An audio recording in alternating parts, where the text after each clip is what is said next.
This is a great example because this is one of the reasons that this illustrates rather one of the reasons that people who are studying sociology or maybe psychology or some of the social sciences would have to learn statistics. So listen to the example. 10 years ago, the mean age of death row inmates was 52.5, according to the U.S. Department of Justice. A sociologist wants to test whether that data is still accurate. He randomly selects 9 death row inmates and finds that their mean age is 63.3 with a standard deviation of 25. Use a 0.05 significance level to test the claim that the mean age of death row inmates is now at most 52.5, which was the mean age 10 years ago. Okay, a couple of things to point out here. For starters, we're dealing with means. So when we're talking about our claim is that the mean age, let's highlight this, is at most 52.5. So, not equals to, at most means that mean could be less than, or it could be equal to 52.5. Since this statement has an equality with it, this corresponds to our null hypothesis. Sometimes it's written just mu equals 52.5, and sometimes it's written mu is less than or equal to 52.5. Okay, the opposite. The opposite of the claim is that mu is greater than 52.5. Since this one doesn't have the inequality, or the equality with it rather, this would correspond with the alternative hypothesis that mu is greater than 52.5. Okay, that means when we look at the alternative hypothesis, that will tell us what our graph looks like. So we have mu is greater than 52.5. This would then be a right-tailed test.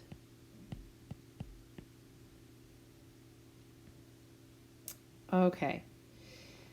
In every problem, whether we're using the p-value method or the critical value method, we always have to find the test statistic. And in this one, since we don't know the population standard deviation, but we do know the sample one, and since we're dealing with mean and not proportion, for the test statistic, we're going to use the student t test statistic. And the formula we use when we're finding our test statistic for the t test statistic is the sample mean minus the population mean divided by the sample standard deviation over the square root of n. If we plug those into our formula here, our sample mean, let's see, our sample mean was, where did it go? 63.3. Our population mean was 52.5. Our sample standard deviation is 25. And we had 7 inmates selected. So we have 63.3 minus 52.5 divided by the standard deviation, 25, over the square root of 7. Cool. Plugging that into our calculator, we get a t-test statistic of 1.14296. Okay, a word on rounding. Most textbooks and classrooms will have you round test statistics to 4 decimal places, which would be here. Since this is a 6 that follows the 9, we would round the 9 up, so we'd probably use t equals 1.1430 for our test statistic. Okay. In this method, apparently, we're using the critical value method. So here's how we find the critical value. I'm going to switch to a different color. Remember, your critical value,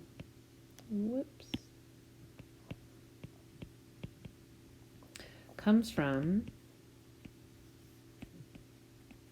your significance level alpha.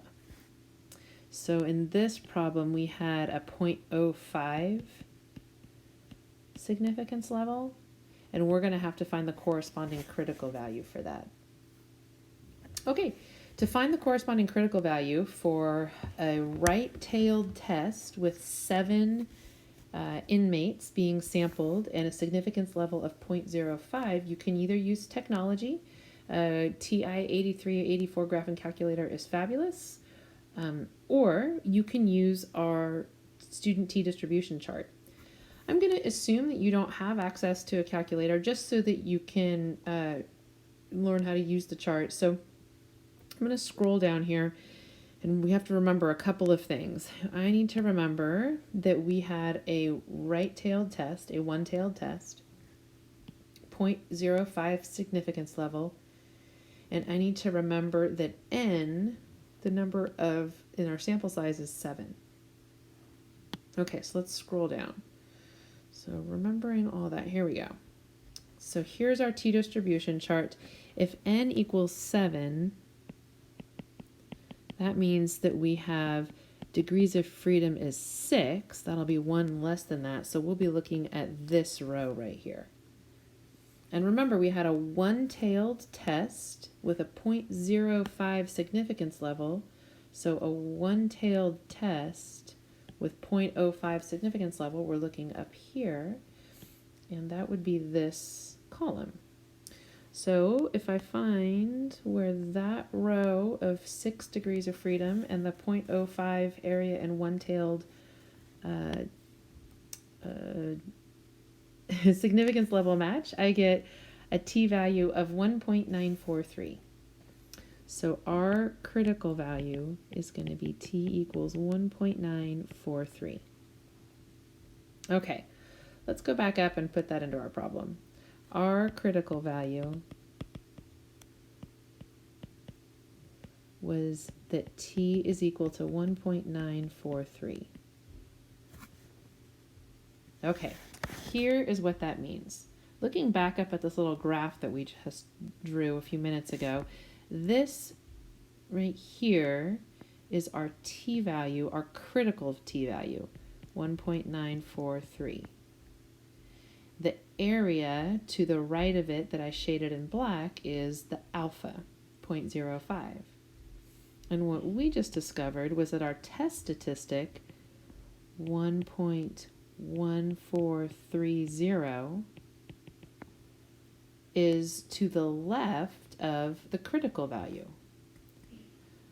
That's important because that means that it is not in the critical region. You know, I'm going to give myself some room. So I am going to grab this right here, and we're going to come over here. We're going to erase, whoops, sorry. We're going to erase the G, and we're going to erase some of this. Okay. And then maybe make this a little bit bigger. Or maybe not. All right. So the region, let's go green. In this region right here, in the critical region, is where you would reject the null hypothesis.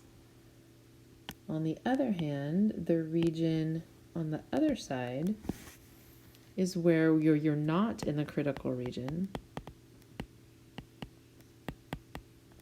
You would fail to reject the null hypothesis. So since our test statistic put us over here outside of the critical region, then we fail to reject the null hypothesis. So let's see, based on this, we failed to reject the null hypothesis. Let's go back up, because now after doing all this math, I have totally forgotten what our null hypothesis was. So going back up here, here's our null hypothesis, that mu is equal to or less than or equal to, and we fail to reject it. That means that we're going to reject the opposite claim. I'm uncomfortable using the word accept the null hypothesis, or the phrase rather, accept the null hypothesis, but I will say that this means that this data supports the claim that the mean age of death row inmates is at most 52.5.